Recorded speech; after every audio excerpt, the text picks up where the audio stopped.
Okay, start. Yes. Labvakar visiem! Ļoti liels prieks tiem, kuri ir pieteikušies un kuri varēja pieregistrēties šajā linkā. Tiem, kuri to nevarēja izdarīt, būs iespēja noklausīties šo lekciju arī pēc tam YouTube. Doktors Dinils ievietos, tā kā neviens neko nav pazaudējis un ir šīs nelielās tehniskās ķibeles tiks atrisinātas ar šo YouTube video. Tā kā šodien mums būs lekcija, kurā dakteris stāstīs par to, kā rudens sezonu maiņa ietekmē mūsu veselību un ko mēs varam darīt, lai dzīvotu saskaņā ar šo sezonālo dabas ritmu maiņu. Un viņš arī ieskicēs, ko katrs cilvēks var mājās darīt, un tad tālāk jau es stāstīšu tiem, kuriem būs interese par šo programmu, ko es piedāvāšu, 8 dienu mājas atjaunošanās, jeb attīrīšanās, jeb harmonizēšanās programma, kurā mēs strādāsim ar doktora Dinila atbalstu un manu pavadību, iesim kopā visi šim procesam, par ko viņš šodien stāstīs. Tātad tas man būs iesākumā viss. Ja ir pēc lekcijas kādi jautājumi, droši man rakstiet WhatsAppā, Facebookā, visur, kur jūs mani redziet vai ziniet, atbildēšu, ja kaut kas nav skaidrs, un jā, došu vārdu doktorim. Yes, you can speak, please. I'm finished.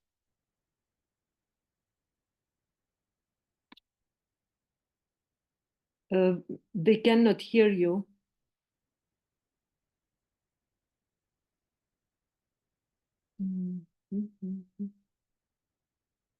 So your sound is not on.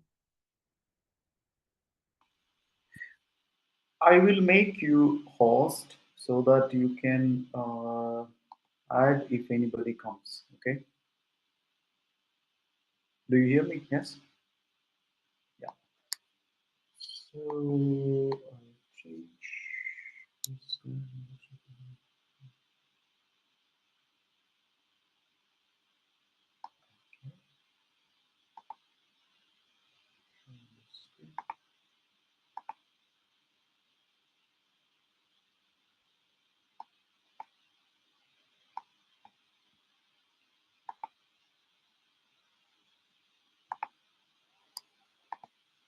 So you can see the screen, yes? Okay.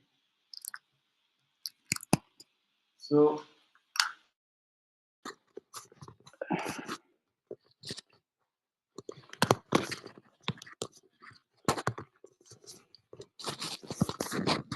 I hope this mic is going to help a bit more to have some clarity. So my name is Dr. Dinil, and I'm an Ayurveda doctor. So if in case some of you may be knowing me, but otherwise I was there in Latvia the first time when I came to Europe since 2016 to 2020. We had a project with the University of Latvia. We had education program for medical people who are in medicine, who are interested in Ayurveda, who are holistic practitioners. So I remember all of them. Special thanks to everyone who introduced me and Dr. Somit. Maybe you know him. We conducted this course in University of Latvia in 2016 onwards. And thanks to Agnese for making this program for me. And she was also among our students. And Then we run the clinic for about 4 years, till 2020. And then during COVID time, I was still a resident in Latvia, but got stuck in Slovenia, and then I changed to Slovenia. So since then, I live in Slovenia, but I travel. Right now, I'm in Luxembourg. So we'll be coming to. I will be coming to Latvia in October next month, in the beginning, 4th of October till 8th of October. So we have some chances if in case you like to have an appointment or a consultation for your health issues, or more specifically about the cleansing programs, because the cleansing or panchakarma or a kind of programs which needs for detox, or programs for detox are something more individual, and it needs to be very individualistic. So that way, it's not so recommended when you have a health condition, especially if you have some health problems. We will also describe that. If you're taking medications for some problems, or if you have health problems particularly, it is better to be under any guidelines, or if it is contraindicated, I will say not to do it, or maybe in a limited limited manner, somewhere in a light form or suitable for you. Another one more point to say is, of course, I would say, if you have questions, you can wait for till we finish. Of course, I try to finish everything what I have prepared, but of course, I will stop at least 10 minutes before. I will try to stop 10 minutes before, and then you could ask the questions and try to discuss a bit. But individual conditions, as I said, that is more better if you and meanwhile, if you have meanwhile you talk, there is any kind of questions, you could keep writing in the chat box, so it's okay. So it will be there at the end, I can read it on, and the questions are ready, you don't need to speak. It is easier. That also is a possibility to do with Zoom. So I start. So this is two parts I have divided, or somehow planned to speak. Autumn as a seasonal regime, and also autumn for a cleansing part. So we will discuss some the introduction about the things in the beginning, and then cleansing as more specific. But of course, 90 minutes is still less, but we'll try to go as quick as possible. So to start, I think yes, Baltic countries still the memories of Latvia is very good for me, as that is a lot of seaside and uh, flat forests, and very shallow. I mean, walkable seasides, cold seasons. Of course, when I first came, it was up there, up to so high, thick snow up to the knee. And then over the years it became lighter and lighter. But of course, what I want to say is, Baltics, you have a lot of cleansing and holistic um, practices. It can be from your pagan cultures, or the past from your ancestors. But of course, there are many traditional steam baths where they beat you with your birch trees twigs, and you do a lot of things for improving your circulation during the autumn and winter time.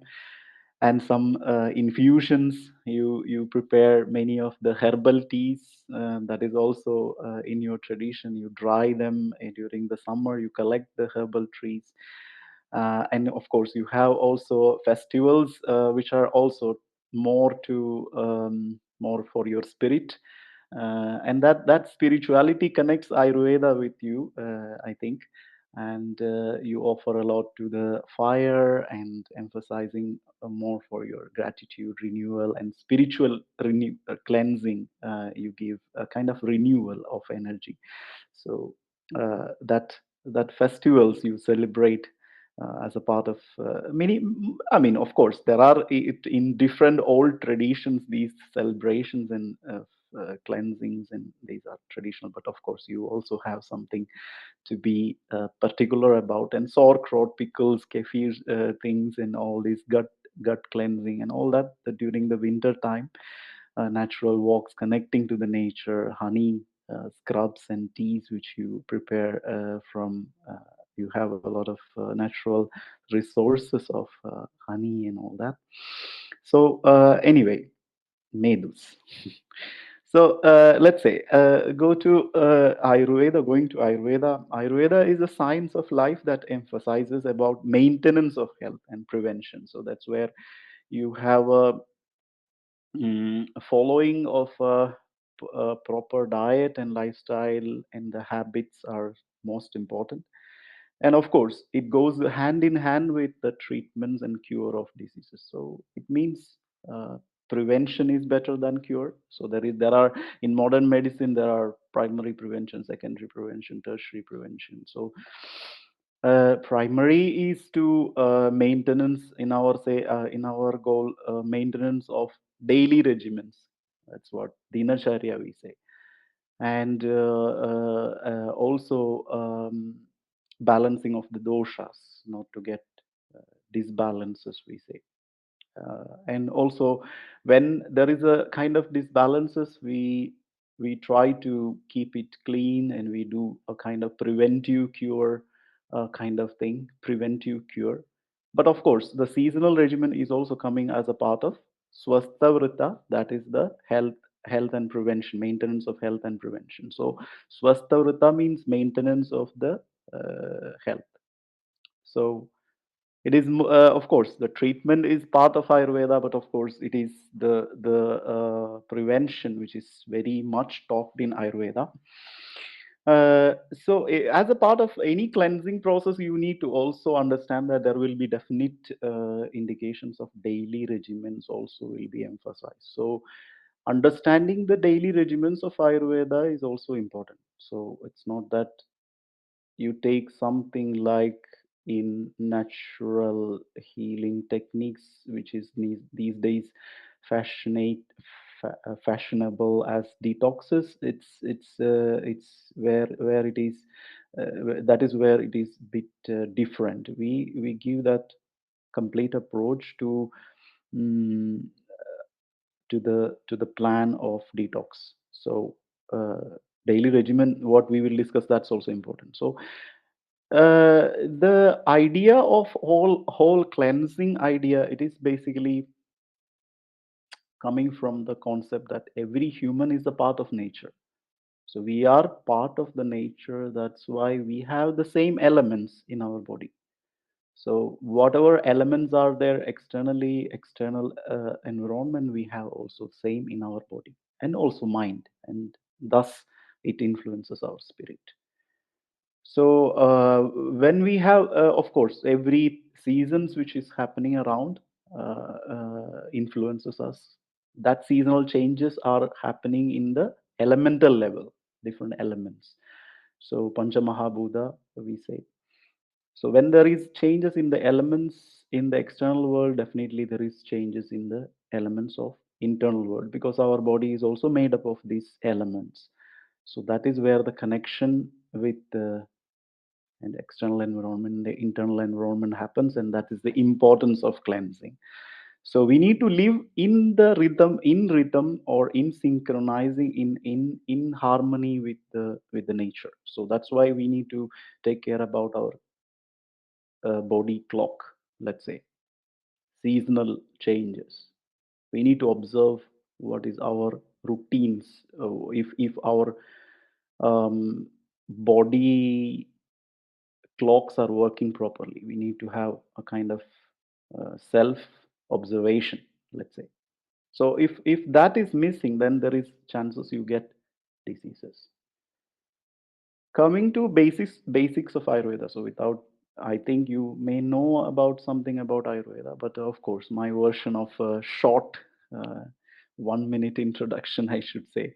um, it's elemental I said to you everything about Ayurveda. It's about told in elemental, based on the elemental theory, that is Pancha Mahabhuta theory, we say.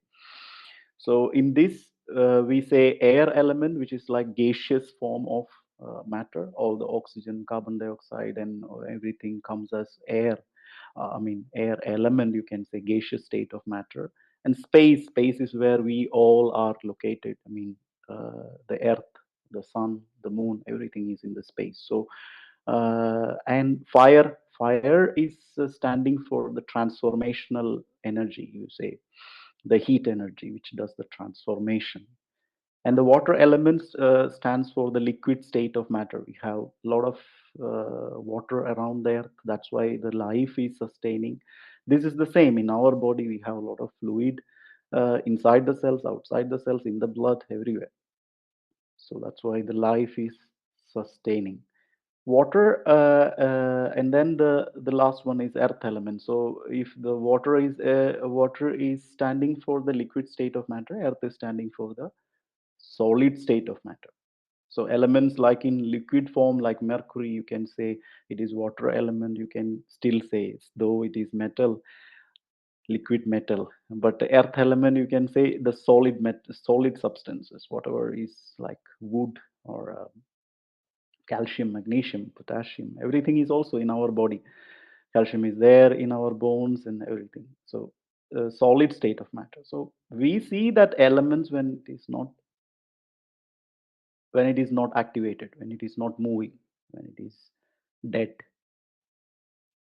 But when it comes to our body, it is more it is getting some life. So they interact. So they combine to each other, dissociate with each other like humans, make the bonding and then separation. So this is normal.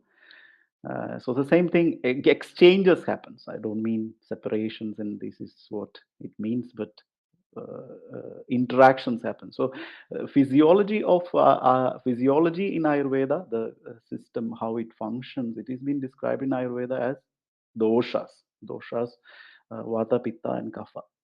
Vata, Pitta, and Kapha. So Vata is composed of air element and space element. You see that space and air, wherever it is existing as a movement principle, where there is mobility, biological movements, whether it is respiration, breathing, blood circulation, movement of the joints, or musculoskeletal system, everywhere. This is there. You can see that you cannot see that vata as a substance. You can see elements as a air. You can press it somewhere inside, but vata you cannot see because it will go fast. It moves. It's going inside your nose as oxygen or nitrogen, and then it is the meanwhile you call it as pranavata or pranavayu. It is changing into something, into getting into the blood.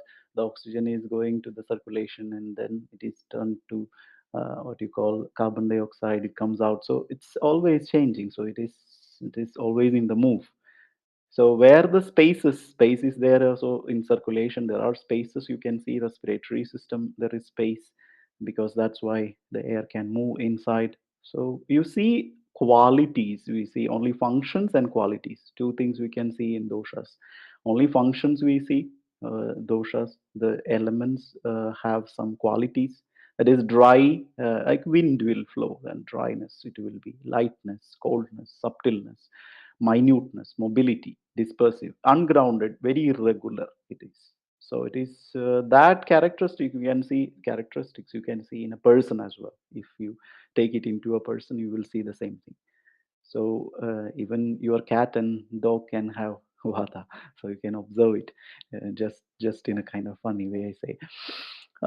So in a balanced state, it is very creative, flexible, fresh, light, happy, joyful, bubbly kind of characters. When it is out of balance, this is where you see a lot of vata, anxious, nervousness, forgetfulness, restlessness, tremor, spasm, constipation, bloatedness, menstrual pain, factors. Any type of pains is basically spasm, anemia, arthritis. This absorption is not good. Wherever there is agni is disrupted. The digestive system is not working properly. Irregular digestion. This is vata. Second one, pitta. Pitta is nothing but the water and fire element together. So I told you fire is necessary for any transformation. The same thing, biochemical changes are done by pitta dosha, we say. But anything which participates in this transformation, basically that two processes we have, digestion and metabolism, whatever it participate, it is basically the enzymes, acids, hormones, whatever is influencing the metabolism, for example thyroid hormones, or how you say, insulin. It has characteristics of hot, sharp, oily, light, pungent, sour, spreading. So it is basically a sharp characters which you will see in a kind of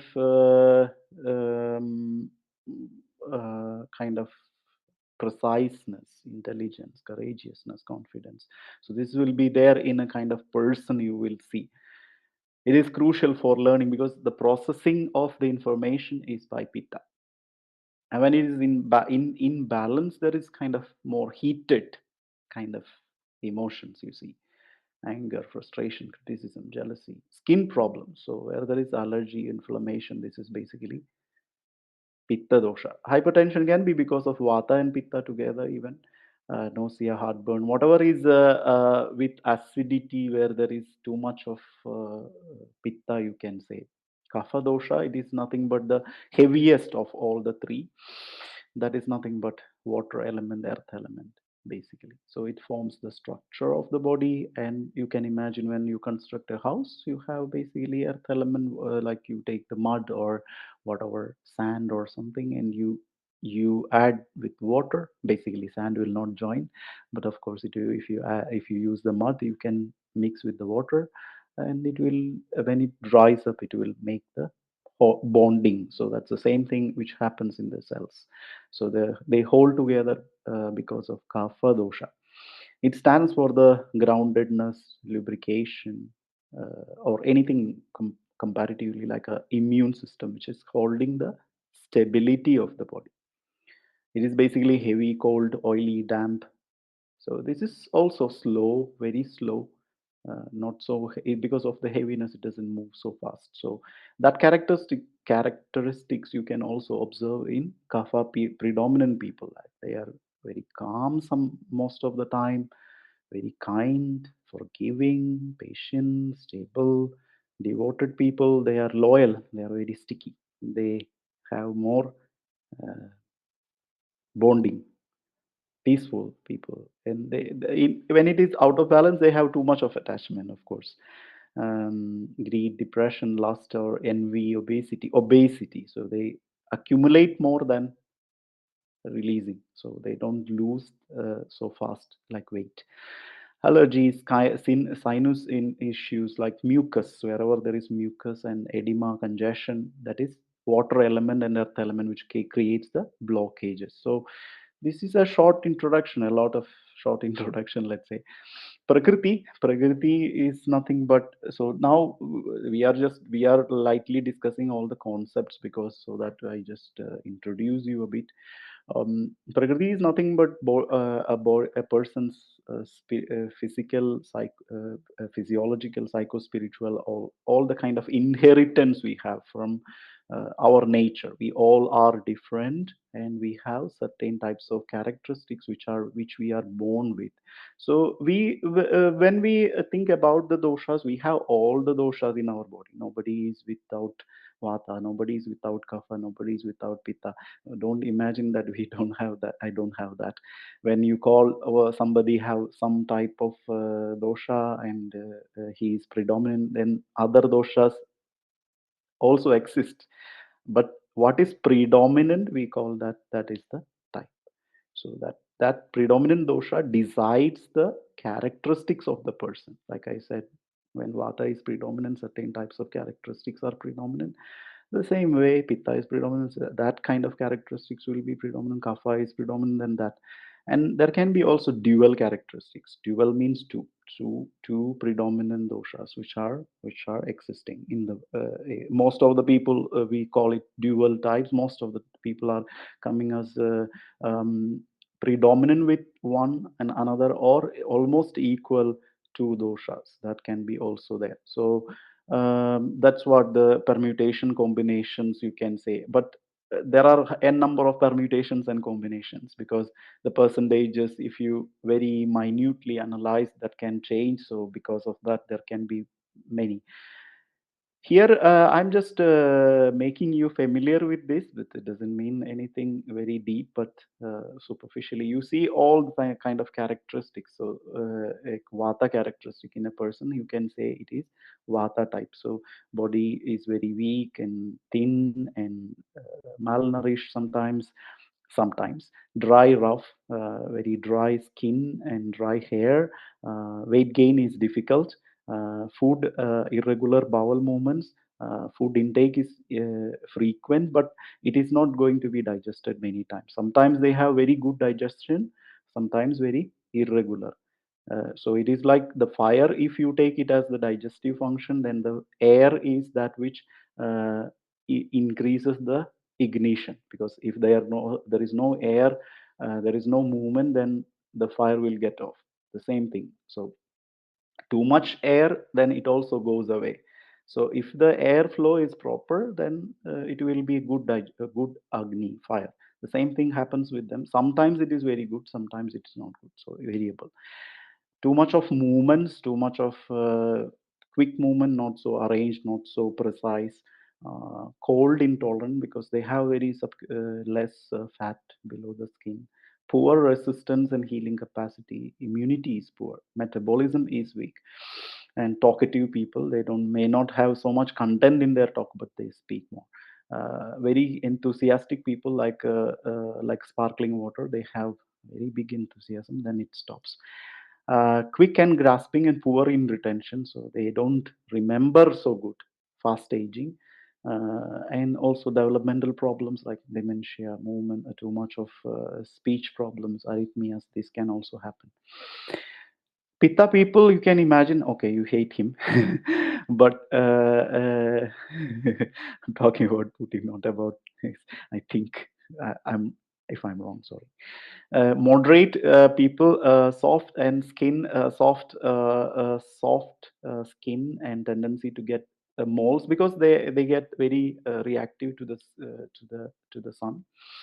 Acne, freckles, everything can happen. Fast graying, fluctuating weight, because the metabolism is good, so they can gain also, they can lose also. So bowel and food capacity, it is high capacity for the food and water consumption. Moderate precise movements, but heat intolerant. They have resistance, which is good, and metabolism is quick. Sharp communication, incisive communication. Analytical abilities are good grasping and retention. Moderate aging, ulcers and bleeding disorders, skin problems, autoimmune disorders, they are prone to get these diseases. So it doesn't mean everybody of Pitta has this disease, but they are prone to get. Kapha, so again, the same characteristics of Kapha, smoothness, firmness. So they are firm people. It doesn't mean cheeky people. It can be also not chubby people. It can be also firm, hard. Thick, smooth, consistent, firm tendency to get obesity and low digestive capacity. But stable food habits. So less mobile. They need to be kicked from the couch many times. Endurance is good. Poor elimination. Detoxification is not so good. So metabolism is weak. Less vocal communication, but still they are very precise, few words, but they say things which is very good retention capacity. Aging is slow. They can get obesity, diabetes, atherosclerotic changes, everything. So I can also send you a bit of, if you like, this questionnaire. There is a questionnaire, but you need to remember one thing: the questions what you will answer, it will only give you most of the time your what dosha is predominant at this time. So the problem is what doshas you are predominant at this time will show it. So that means it can be also a vikriti. Vikriti is disbalance. So when there is a disbalance, you if you write it as a normal, then it will be like a at this point what is there. And for real prakriti analysis, you should think of when you are young and you didn't had any health issues, basically diseases, let's say that age, the youth age. If you are I mean, I believe everybody is young with the heart, of course, I accept. But still, the youth, that age of 20s to 40s, what you had, or 35s, let's say. So you need to remember those characteristics and put it. So that will give you a kind of more precise analysis about it. So I can forward you this through Agnese, and you can read about it. You can do it yourself if you like. Of course, you can take the help of physician.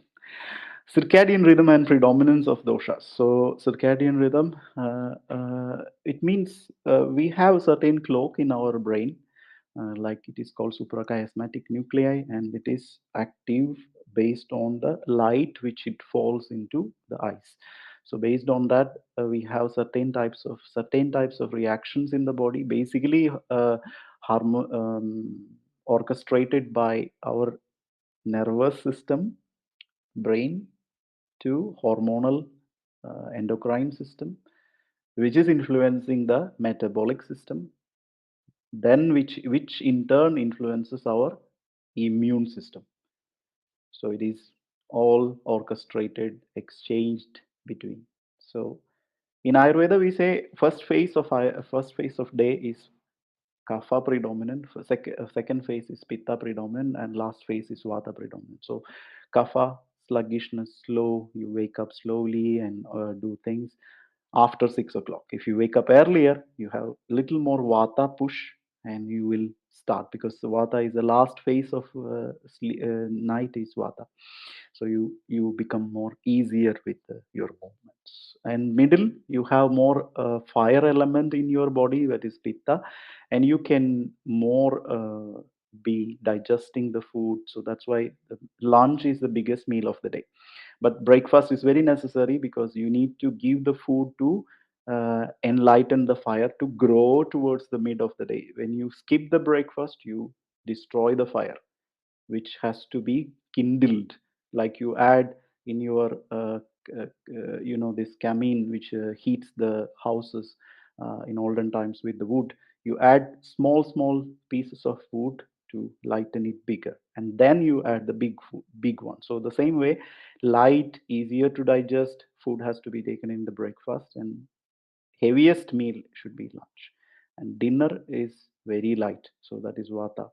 That is the time you can go for exercises, and you can do whatever is connected with your movements and flexibility, and that is more predominant at that phase of time.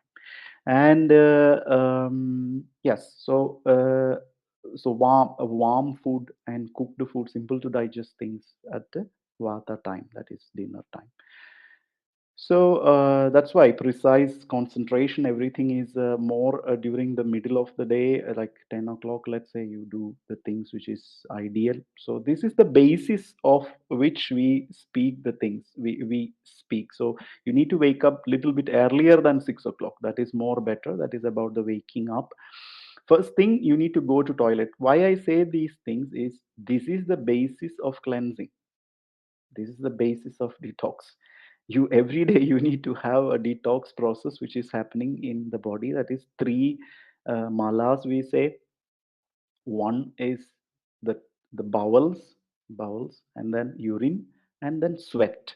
So we need to remove the toxins all through these ways. So that is daily, it has to happen, and a little bit more maybe we can stimulate it when we need a detox. So that's what we will discuss also.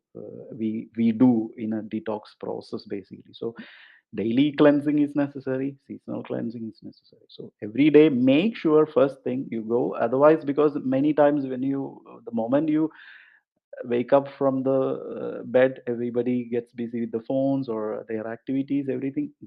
You basically you forget your urges, because here everybody says, is it normal that I should get the bowel movement first thing in the morning, or during the day when I feel I can go? During the day you will have thousands of distraction, you will forget it basically. But of course, the cortisol and if you want the scientific part of it also, the bowel movements and urinary movements, everything is been arrested, stopped till the morning hours. When you're sleeping, it is all stopped, the conduction of the nerves is stopped. When it reactivates, reactivated, getting reactivated, that is in the earlier part of the day, you should do that. Then that gets you most. There are thousand reasons I can keep telling you, but anyway. So urination, and then is brushing. You can use okay, if you get some dry powder based toothpaste or powder based things, if you get, that is better to use. I'm saying very short because we have also time limitations perhaps.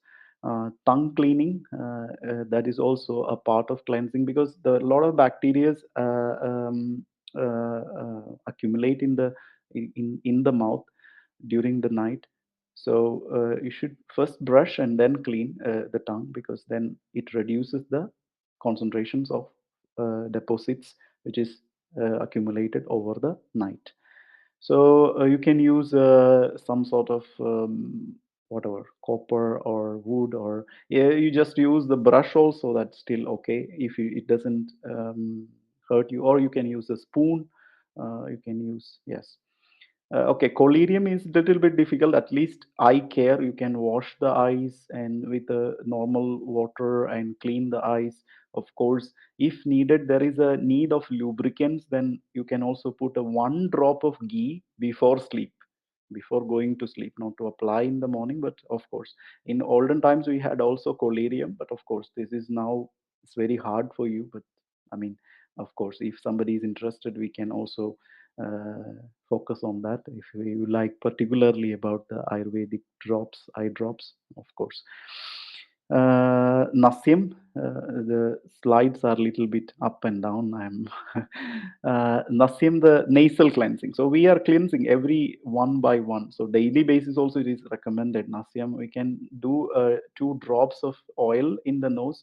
So ideally you can use also Anu Thailam is what you can use in the seasons when kapha is predominant. That is basically autumn season is more ideal for Anudailam. Otherwise, this season you can use also um, normal sesame oil or almond oil to clean the nose. So this is a part of regime, daily routine. What when Agnes will give you send you a diet, sorry, the cleaning plan. You should also do a bit of cleansing of these, brushing, tongue cleaning. This should also be like this, followed by this. That is more recommended. And you can also use almond oil, or you can also use sesame oil for nasal drops. Gargling, next is gargling. Gargling is you can do that with just 5 or 10 minutes. You can do gargling with hot water with trifala, or you can use, what you can use is coconut oil, or you can use also different types of teas, trifala tea I told you, or you can use sesame oil, which is the most often thing. Inhalations, this is still more deeper. Oil application, massage, that is self oilation, we would say, the next part of it, next step of it, self oil application. Sesame oil is more ideal. Warm sesame oil, make it warm and apply all over the body. Maintain at least 1 hour, and then take little bit lukewarm shower. In the head, don't use the cold water. So all over the body you apply by applying the oil from chest to extremities. So it should be in the direction of the circulation. That is, heart is pumping the blood, imagine, and it is from heart to extremities. It is in this direction, outside, to not to push back. But of course, if you have some lymphatic issues or some varicose problems, then you can also do a bit of backwards in the legs movement towards the heart. So away from the heart is usual. Yes. Exercise. So if you follow this sequence, or you can also do after exercising oil application, or after oil, you can do some floor exercises inside your home. Of course, it will be about privacy and everything, but still, exercising is another way of stimulating the sweat glands. So you need to also improve the circulation so that your metabolism is awakened up, and some light exercises during this season is also good. So that's why sweat to activate, you also do the sauna and everything. After oil application, you go to sauna. So that is the tradition. So that is the oil first, snehana, oilation, like massage or oil application, then go to sweating, snehana and swedana, sweating. So vyayama, exercise inside the room, if you can do. Of course, with oil you cannot go for running, but you can do yoga or body exercise, body weight exercises, if you can do something inducing sweating a bit. Or you can also try to do some sort of swedana procedure. So it is a passive way to induce sweating also, because the heart rate also increases. So people who cannot do too much vigorous exercises, they can, if they have this your saunas, which is pirts, no, pirts. This is also something you can do. Yoga you can do. So during autumn season, moderate element and moderate exercises are advised in Ayurveda. So moderate exercises means it should be half of your strength. So you don't do full of your strength, just half of your strength. Half of your strength, yes. Powder massages or scrubbing after oil. If you want to remove the oil, for example, you can use some gram flour, for example 2 teaspoons with 1 pinch of turmeric. This is an example. Add a little bit of ghee or almond oil, you can do a scrubbing. Or there are also triphala powders you can use instead of basin. This gram flour, you can add a little bit of turmeric, or just triphala powder you can use for scrubbing, adding little bit 1 teaspoon of almond oil or ghee. You can make the paste with milk or rose water. If somebody has skin problems or inflammations or something, you don't do it. Just come for consultation. Okay. Bathing, of course, warm hot water shower. Light lukewarm shower is better. Don't do too much of hot water in the head. No hot water, lukewarm still, but more or less normal body temperature water is indicated for the yeah. So bathing is also important because it cleanses our skin also. So it is most important part of it. So going into seasonal cleansing, autumn is basically a transformational phase. So everything gets heat to cold. Basically, very superficial description is heat to cold. So that's the very basic understanding. So we, if we too much discuss, we have classical Ayurvedic understanding of it, but and also there is difference in seasons in India, and this because season in Europe it is different. It is about 4 seasons. In India we have more or less 6 seasons, because the every season is more predominant. So we get more like a, basically it is because the rainy season, because we have more intense sun, we get more rain. So we get more cloud, we get more rain. So that is being spread in European climates. You see it is more spread all through the year. Especially you will get in October, this autumn season, you will get couple of times, perhaps. Now everything is changing, so the season is changing, but still or in the early spring season you will get, or in between the summer you may get some rains. Western Europe, here it is always anytime it can rain. Middle Europe, it is still similar to Eastern Europe, like you. You have more summer, autumn type of rain, or sometimes in the winter it happens. Definitely, you get snow sometimes. Yes, of course, it's basically the rain, which is you can say a bit like that, turning to snow. You can say even that humidity factor which is there is changing.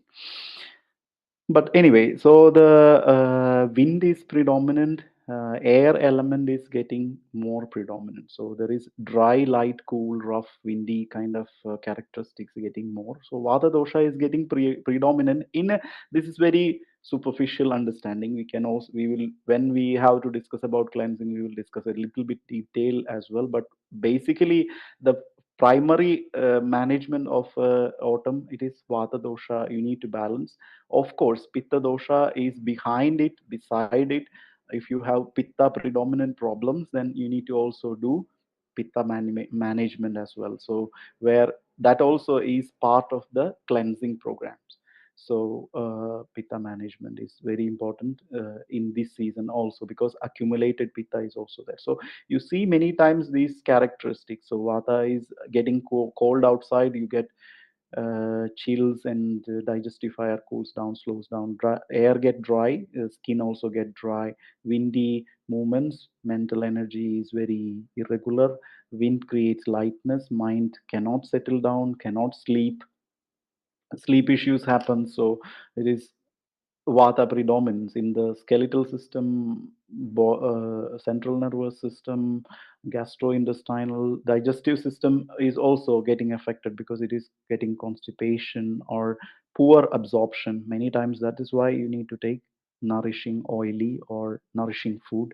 Or about the central nervous system, you need to do more grounding for your daily regimen, and warmth and restful sleep can also help. A musculoskeletal system, one suggestion is basically to apply the warm sesame oil so that it relaxes your muscles and nourishes your body, improve the circulation, something like this. About the cooking part, many times we adjust to seasonal changes, and the idea is that you need to eat things which is more grounding and more warming and nourishing, let's say. There it is basically seasonal food also comes to the seasonal food is also very important. So where you also give more importance to sweet, sour, salty tastes, that is basically Vata balancing. Sweet, sour, salty. It doesn't mean that sweet is something artificial. It doesn't artificial doesn't naturally sweet. So warming herbal teas, protect yourself in a warm environment and from the wind also. Yoga, meditation, pranayama, breathing techniques to make yourself grounded. So a mono diet, this is the very good way to calm the vata. That is what khichdi, for example, as a part of your the cleansing procedures. Agnes will give you some recipe about khichdi and all that. This is to balance the vata aggravation, vata season and vata aggravation, because the agni can be very less. So khichdi, various types of khichdi suitable for your body, and seasonal food you can more include. Again, warming spices you can include to improve your digestion. Mushy soups and stews, whatever is available during the seasons, you give importance, but still take care about based on your doshas. Still based on your doshas. So some people take cranberries too much, they can get more pitta aggravation, which is sour in taste. So seasonal food is the best, but still you need to take care about if you have some health issues or something like that. So this is an example ideal fall foods: cooked apples, avocados, bananas, dates, grapes, papayas, raisins. Papayas you don't get there, and prunes, beets, carrots, sweet potatoes. You get winter squashes, pumpkins. This is very common. Pumpkins, batat. You have this potato, which is what do you call? I forgot. Uh, Topinambur, yes, topinambur. Garlic, onions, oats, quinoa, basmati rice, wheat, and amaranth. mung beans, kidney beans, miso, tur dal, urad dal. So these things are very grounding and nourishing, let's say. Dairy products, milk. This is not the season to take too much of cheese because it will be heavier. So ghee is better, butter, buttermilk, or yogurt, still thin. That is what, and less of cream. Still, sometimes meat. Yes, soup form is more better if you eat them. Lean meats you select, or something more warming also you can select, like if you eat beef or anything meat. Oils, spices, sesame oil, almond oil, olive oil, peanut oil. So anything too much overheating the oils are not so ideal. Raw sugars, yeah, white sugar not, of course. Non-processed molasses, jaggery, rice syrup, maple syrup, honey. Spices, ginger, cinnamon, cumin, cardamom, turmeric, garlic, nutmeg, saffron. All the local spices as well. You can use all your rosmarines, your thyme, your peppermint. Mint is very common, so you dry the mint a lot. You can drink a lot of teas of mint. Mm, to reduce is bitter, pungent, astringent. Too much fibrous vegetables you should limit. Don't take too much. If you have especially digestive difficulties, because the digestion is moderate in this season, I think can be light, cooling, drying things not so good. So yeah, ghee can be added for all the cooking. So self massage we discussed, steam baths I told you. So after oil application, do the steam baths or sauna. Yoga, I told you, especially Nadi Shuddhi, alternate nostril breathing. This is also good. So breathe through the one nostril, close the other nostril, and breathe through this, and then hold the breath for few counts, and then breathe out through the other, and then breathe in through this one, and then hold, breathe out through the other. In between every movement, pauses. So calming, grounding has to be given a lot of importance. That's what this season is about. So yoga, swimming, biking, everything which is more grounding, but don't overdo, especially people who has vata tendencies. Exercise can be in the morning hours or evening, not after 6 o'clock. This is not so good. So it should be between 5 to 6 is ideal. After 6, if you do too much okay, you can go for walk, that's for sure. But gym or intense cardio, that will not let you sleep. Perhaps it will make you get awake. So 60-70% of capacity. Exercise tips I told you. Herbal herbs for fall. So Chavanprash, if you like to take, you can take. That is, this is general. This is still not the detox. You can say nourishment. Let's say ashwagandha is good for people who don't want the detox. Let's say even they can have these things. It is good for sleep, but don't take it too close to the sleep. If you have sleep issues, you can take it in the morning itself, so that it is improving your sleep nervous system. Herbal teas, ginger, licorice, cumin, coriander, fennel, ccf, helps for digestion and improving the warmth. So spices, so herbs, yes, this also depends on what problems you have. You can use these things, but triphala is that which is usually used for cleansing also. Now we go to the second part. Yes, I have half an hour still. I think you are all there. And people who want to go for cleansing. So why it is so, and what it is containing, and what some kind of introduction. But of course, the detailed and precise instructions will be given by Agnese, or you come to me for consultation from 4th till 10th of October. So we could discuss. Yes, I forgot about the light. Okay, so what happens basically? What we are aiming at for cleansing? So actually, we are aiming a bit while doing the cleansing practice here. Um, the heat which is accumulated through the summer. This is the very superficial description.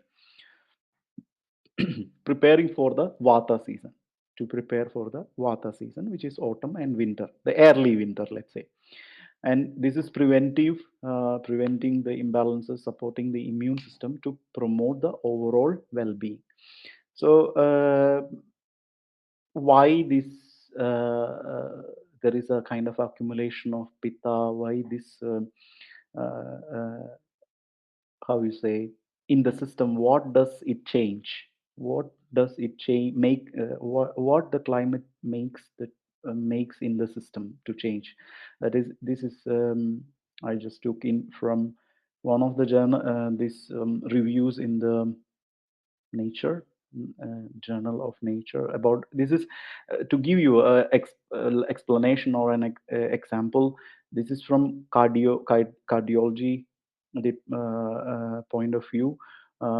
Chronic the cardiovascular diseases, when it is in the cold seasons, why it becomes more, why it is changing during these climates, cold season, hot season, when it changes, what body changes. So I took it from cardiology paper, but it is also applicable in our system, definitely. So when it is two hot seasons like summer and early part of autumn, there is a kind of heat element which is there, and heart rate is higher and blood pressure is a bit lower, because blood vessels are dilated and sweating is there.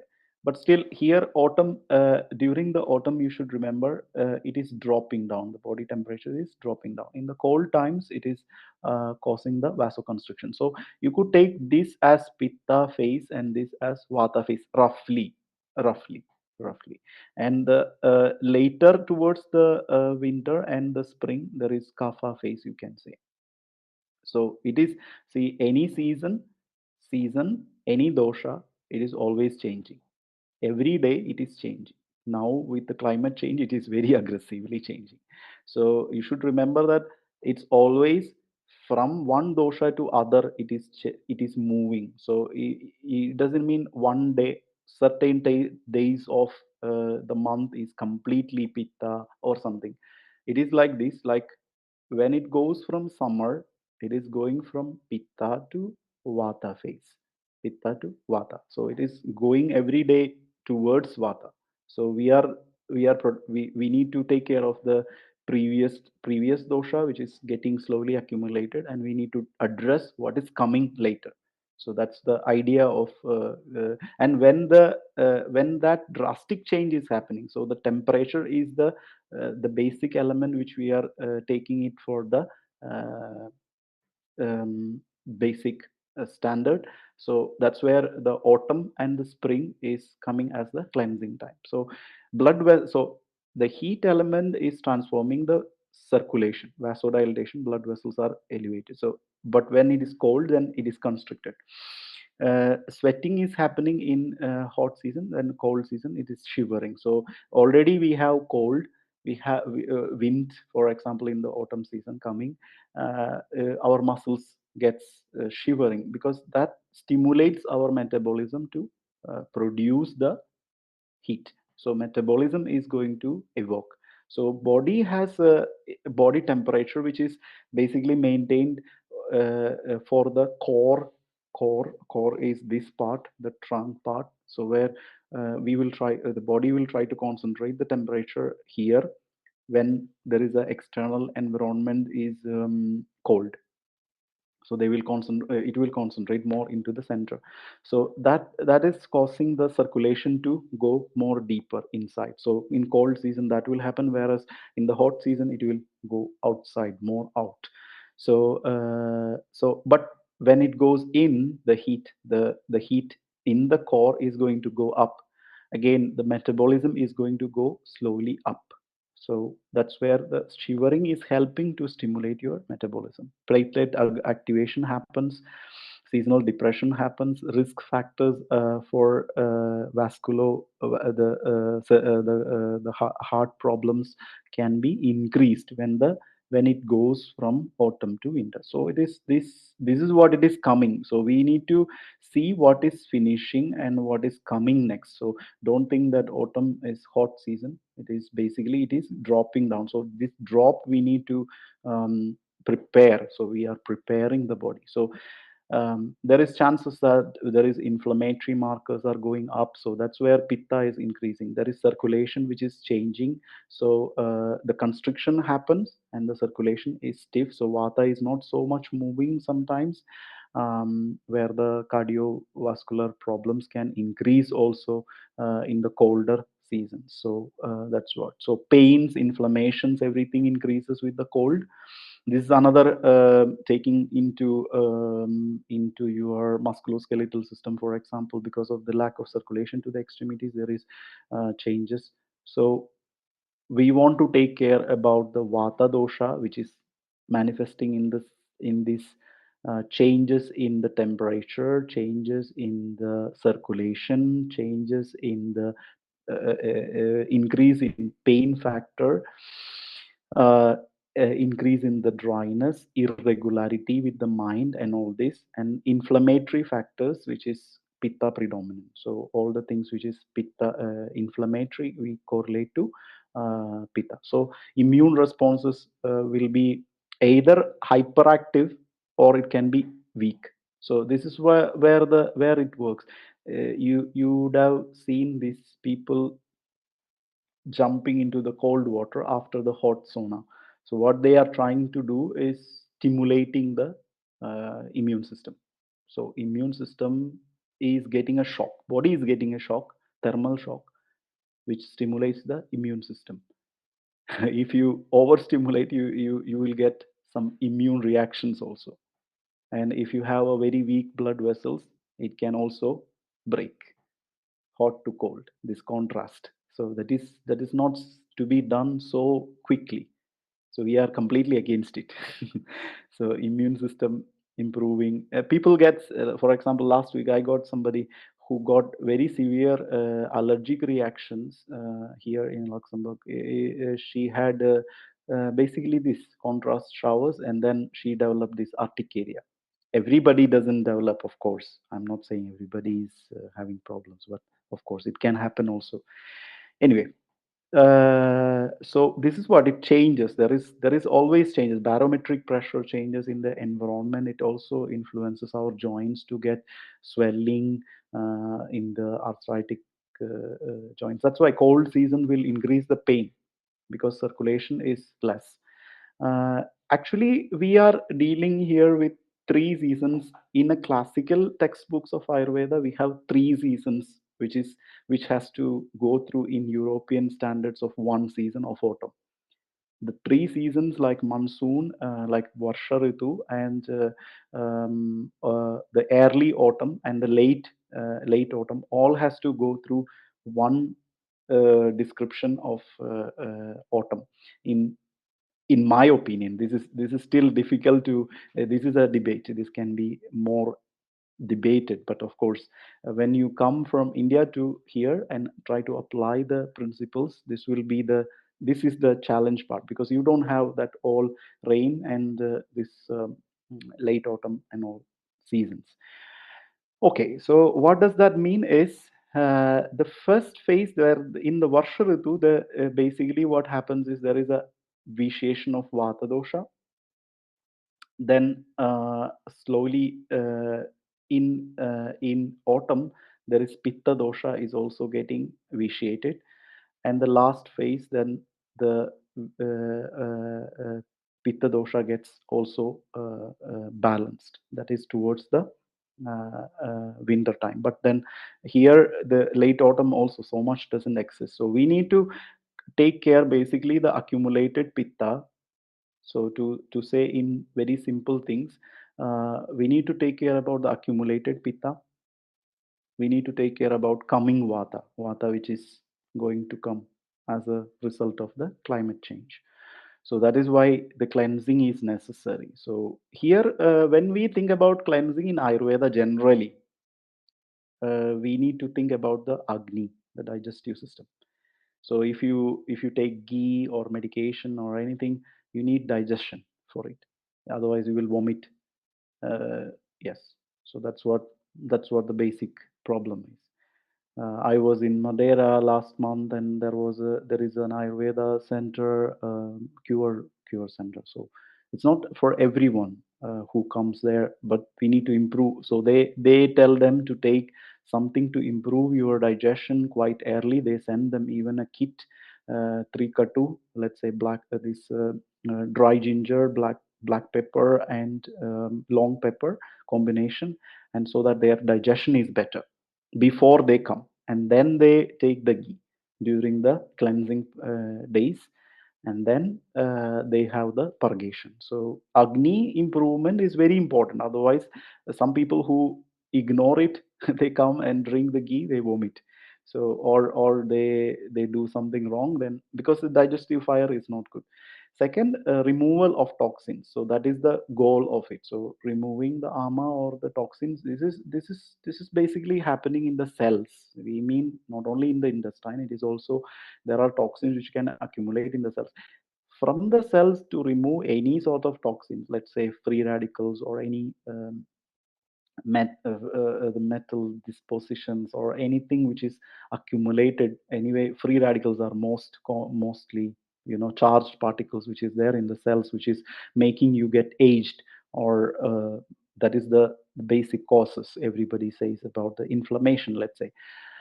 Ghee is that which can get into the cells, get inside the cells, because lipid and alcohol passes through the membranes very well. So that's why if you take alcohol, any medicine through the alcohol, it goes very quick. Ghee is also the same, because it is fat, it goes very quick. So that's why we give a lot of ghee drinking, so that it kind of bind with the toxins, neutralizes the toxins, and we try to do a massage or external circulation to external movement to stimulate your or the sauna, to stimulate your metabolism, to take out the toxins, bring into the circulation, and that circulation has to go through the liver for sure. And we try to clean the gut, so that the liver also will push it through the bile and through the circulation into the small intestines and large intestines, and cleanse the bowels. So this is the kind of um, plan, the kind of idea behind it. But of course, when you take ghee, for example, it does a lot of changes. For example, you can compare it to keto diet. For example, it reduces the insulin spike, so that itself reduces a lot of inflammatory reactions. It is very good for the brain. So when you have depression, ghee intake is very helpful in this way. It reduces the and when you have problems of weak immune system, it also having a lot of vitamins like vitamin A, vitamin D, all this. That's also helpful for improving. So anyway, detoxifying, removing the toxins also is very important. And then it is about the gentle, nourishing approach rather than harsh detox. Because after cleansing, you need to also nourish yourself, because there is vata. Because there is vata, which can happen later, because you see in the first phase of winter, I also take it as vata season, and that is what the late autumn in Ayurveda says. So that will increase. If you need to immediately afterwards, you can also follow a diet which is more nourishing, like simple, easier to digest, nourishing, to regain all the good bacteria. Don't eat the junk afterwards, so because then unhealthy bacteria will multiply. That is the importance of the post cleansing diet. Post cleansing diet is very important. Everybody think, it's not so important. Cleansing is important. You can eat anything afterwards, but then your gut bacteria, everything is washed out, and then whatever is coming, you if you eat sugars, for example, you will give the food for bad bacteria. It will create more problems. So the nourishment, it doesn't mean that only making you strong. It is also for healthy bacteria and microflora to gain gain. So the key components of diet is, I explained you the same things. So avoiding cold, dry food, warm cooked food. So when you take the ghee, for example, you should follow like this: triphala, ginger, turmeric, whatever is suitable, you can use that.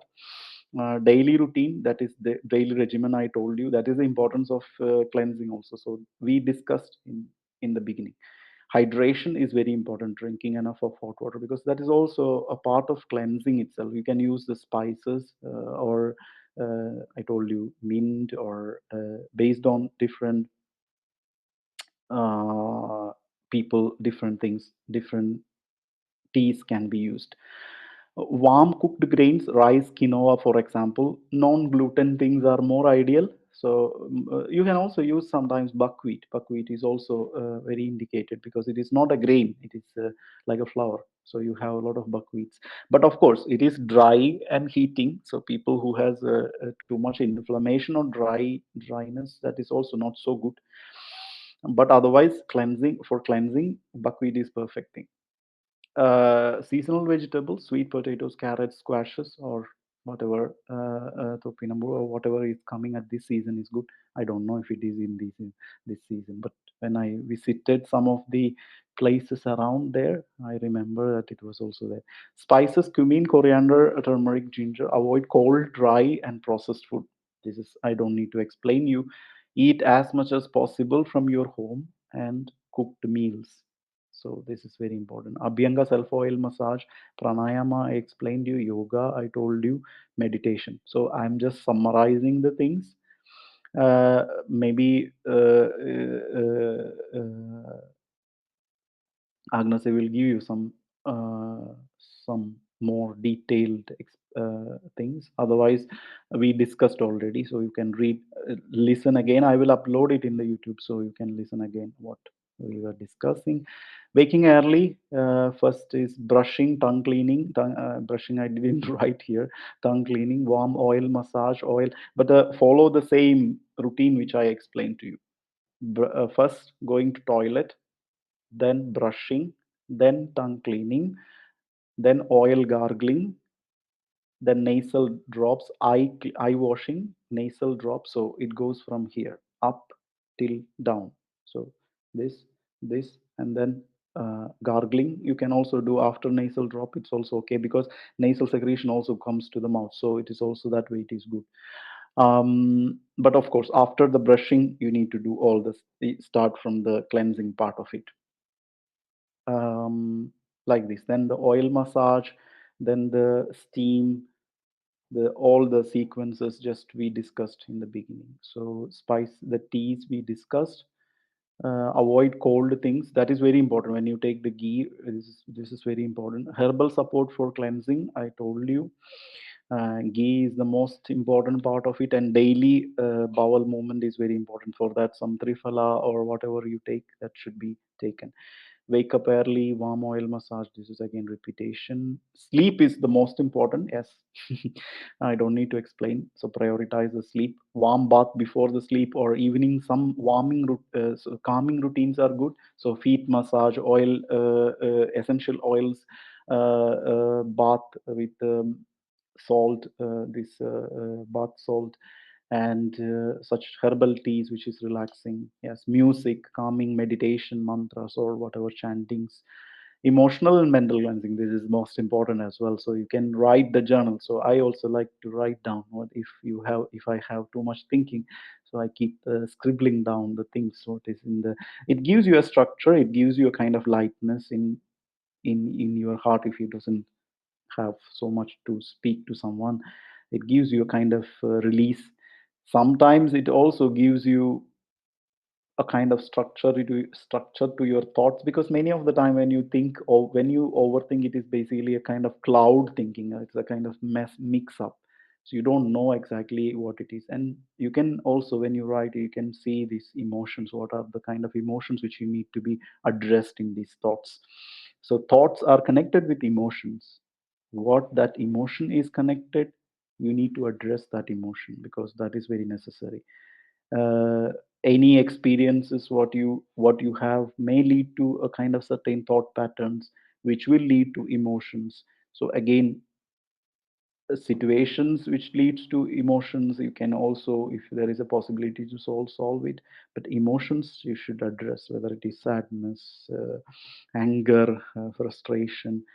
But this is also channelizing them into uh, right way, because that is what the stress management is about. So somebody changes to, somebody tries when they are stressed, or they manage with yoga or exercising, somebody manages with alcohol. So don't fall into the negative stress management. That is very important to have a control. Mindfulness, meditation, grounding activities. Yes, you also do this, walking in the nature, hugging the trees and all this. Yes.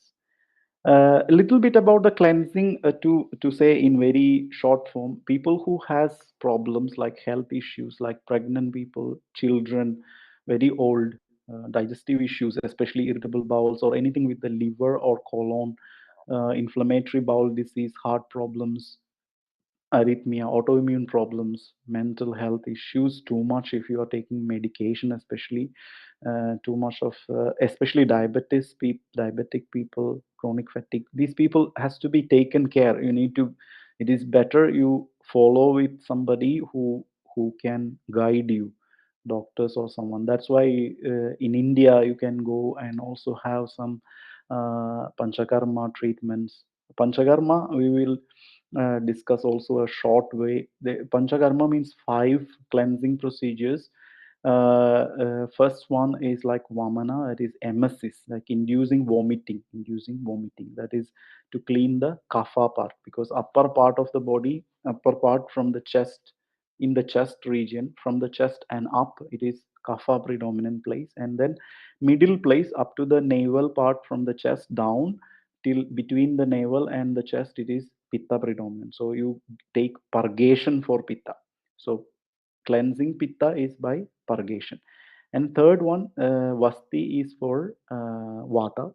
So oil enemas or decoction enemas we practice to balance the vata also. So after purgation, if somebody is also practicing enemas, oil enemas, ideally oil enemas are also good. Nasya, nasal drop, is good for cleansing the kapha, because this is location of kapha, upper part, or it can be also good for vata. So yes, rakta mokshana is bloodletting. Bloodletting is this. You have also some people who practices leech therapy in Latvia, for example. It's like bloodletting. So cleaning the blood. When blood is basically the site of the pitta, we say. When there is blood related problem, pitta problems are also there, or pitta problems are there, blood related problems are there. So bloodletting is one of the cleansing for the pitta and the blood. So here we speak about um, virechana. Basically, virechana is what we do as a part of cleansing most of the time in this cleansing part. So it is basically taking the some herbs or some tea or oil, basically castor oil or triphala or avipatti, based on your body types. She has also the list. You take it in the morning and then drink hot water, and you will have purgation basically. And vasti is the enema I told you. Nasal virechana means nasal drops, and samshodhana. So there is always three phases for cleansing. One is preparatory phase. One, so that can be for 3 days, 5 days, or 7 days. Three is the count of doshas. Five is the five elements, and seven is basically the dhatus, the count of dhatus. Let's say 3 days, 5 days, 7 days, depending on person, we can also do that. Pradhana karma means the cleansing day, that one day when you go for cleansing. And then third one is the third phase is where you regain the energy. So that is the paschat karma. So where I told you, you eat healthy, I mean khichdi or rice soup to balance the gut. and also enema, if you want to do that, also comes as the later cleansing process.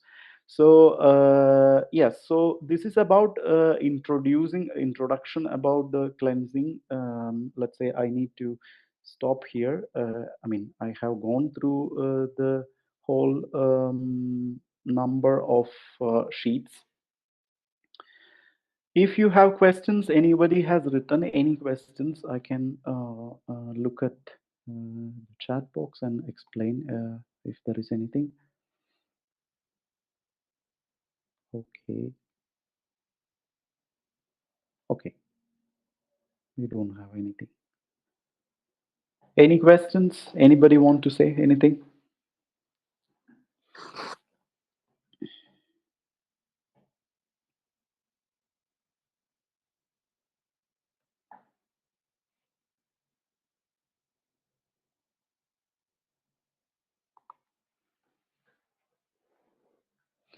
Okay, it was a lot. Thank you. Okay, sure.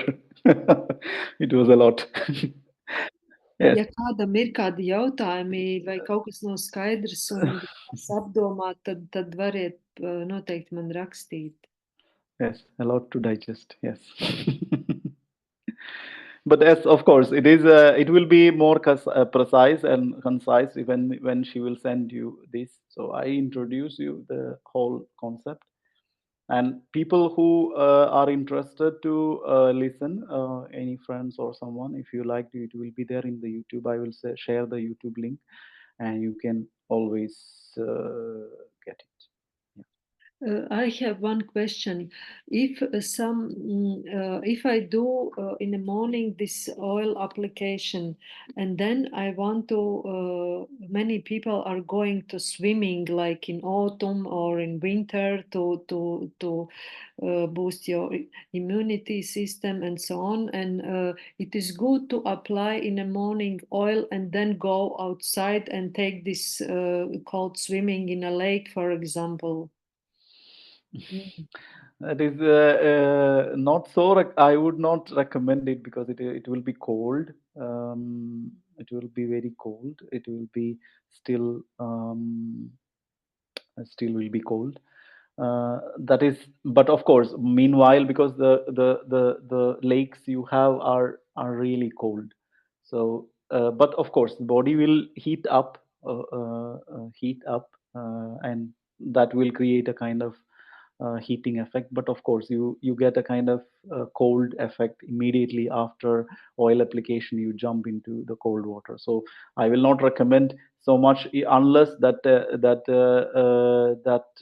pool is having a kind of comfortable temperature, at least body temperature. That is not possible in Latvia. I'm sure that everything is cold there. Sure. Lakes. But after sauna? No, that's also very contradicting. That is really contradicting. So because in sauna you will really heat up the body and then you jump to the cold water. That is really not good. That is really not good because that is a contrast. So that is really not Ayurvedic. No. So ideally it is like yoga or something more with body exercises after oil application that will warm up your body so that you don't get cold, and then you can take warm shower when the sweat is down, or after oil application you can go to the sauna, because that also anyway increases your circulation and improves the circulation to absorb the oil, and then you can go for normal water shower, not cold water shower. I mean, not to suddenly reduce the temperature. Mhm. Thank you.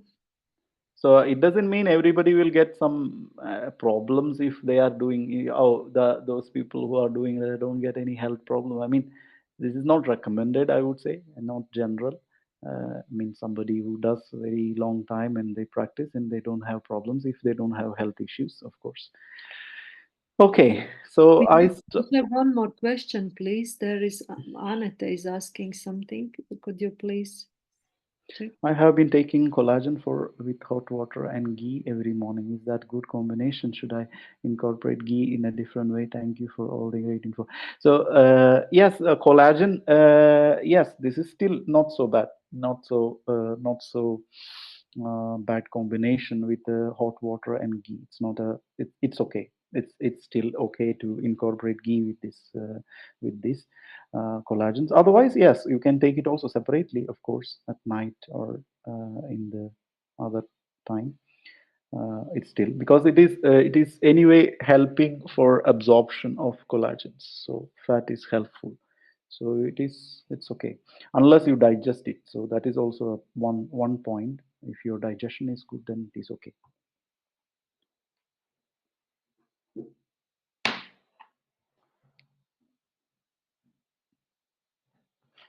Anything else? Okay. Okay, all good. So then let me conclude. Have a good evening and all the best. Hope to see you somewhere in Latvia. Okay, thank you. Thank you very much. Thank you. Thank you.